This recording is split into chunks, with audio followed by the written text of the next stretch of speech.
Good morning, one and all. Welcome to Abhey Channel, a YouTube testing tutorial channel.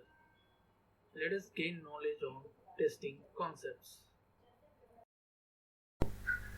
Hi friends, ఈరోజు మనం తెలుసుకోబోయే topic ఎస్డిఎల్సిలోని waterfall model. మీరు కానీ SDLC యొక్క definition video, SDLC faces యొక్క videos కానీ చూడకపోతే, మరియు ఎస్డిఎల్సి మాడ్యూల్స్ ఒక వీడియో చూడకపోతే ఆ వీడియోస్ యొక్క లింక్స్ని ఐకార్డ్ సెక్షన్లో పొందుపరిచి ఉన్నాయి. మీరు ఆ వీడియోస్ని కూడా చూస్తారని మేము ఆశిస్తున్నాం. ఫ్రెండ్స్, వాటర్ఫాల్ మోడల్ అనేది ఎస్డిఎల్సిలోని మొట్టమొదటి మోడల్. మనం ప్రీవియస్ వీడియోలో ఎస్డిఎల్సిలోని మోడల్స్ గురించి తెలుసుకున్నాం. ఆ అన్ని మోడల్స్ కన్నా వాటర్ఫాల్ మోడల్ అనేది ఫస్ట్ ఇంట్రడ్యూస్ చేసినటువంటి మోడల్.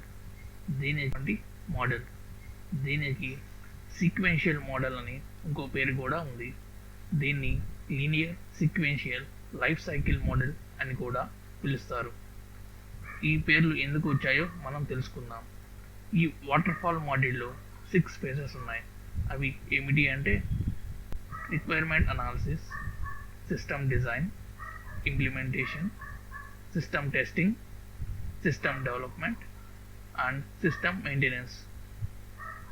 ఈ వాటర్ఫాల్ మోడల్లో ఫస్ట్ ఫేజ్ అయినటువంటి రిక్వైర్మెంట్ అనాలిసిస్ని చేస్తారు.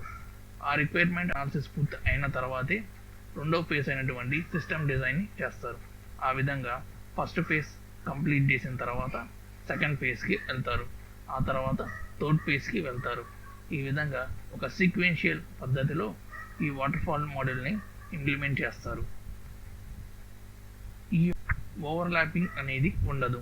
అంటే ఫస్ట్ ఫేజ్ అవుతున్నప్పుడు సెకండ్ ఫేజ్ స్టార్ట్ చేయడం అనేది జరగదు.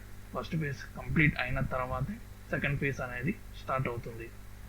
అదేవిధంగా సెకండ్ ఫేజ్ అయిన తర్వాత థర్డ్ ఫేజ్ని స్టార్ట్ చేస్తారు, కానీ మళ్ళీ ఫస్ట్ ఫేజ్కి వెళ్ళరు. దీన్ని బట్టి మనకేమి అర్థమవుతుందంటే, ఒక రిక్వైర్మెంట్ అనాలిసిస్లో మనం క్లయింట్ ఇచ్చినటువంటి రిక్వైర్మెంట్ని అనలైజ్ చేసేటప్పుడు, ఒక లిస్ట్ ప్రిపేర్ చేసేటప్పుడు ఆ లిస్ట్ ప్రిపేర్ చేయడం అయిన తర్వాత సిస్టమ్ డిజైన్ అనేది చేస్తారు. సిస్టమ్ డిజైన్ అయిన తర్వాత దాన్ని ఇంప్లిమెంటేషన్ చేయడానికి టీమ్ స్టార్ట్ చేస్తుంది. సిస్టమ్ డిజైన్ అయిన తర్వాత కొత్తగా రిక్వైర్మెంట్స్ని వీళ్ళు యాక్సెప్ట్ చేయరు. ఈ వాటర్ఫాల్ మోడల్ అనేది మనం ఇంతకుముందు చెప్పుకున్నట్టుగా సీక్వెన్షియల్ మోడల్ కనుక ఒక స్టెప్ అయిపోయిన తర్వాత ఇంకో స్టెప్కి వెళ్తాం. ప్రీవియస్ స్టెప్కి మళ్ళీ తిరిగి వెళ్ళడం అనేది కుదరదు. దీనికి వాటర్ఫాల్ మోడల్ అని పేరు కూడా దీనికే వచ్చింది.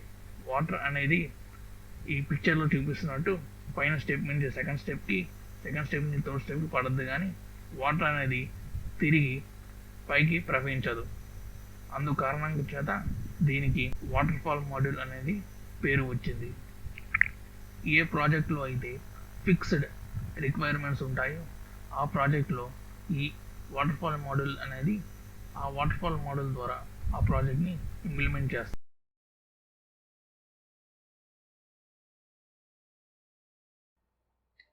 Friends, please click on like and subscribe button to get notification from us.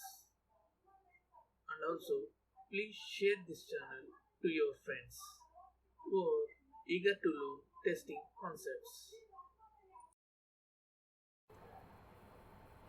Friends, మన ఛానల్ని సపోర్ట్ చేసినందుకు, చేస్తూ ఉన్నందుకు, చేయబోతున్నందుకు చాలా కృతజ్ఞతలు.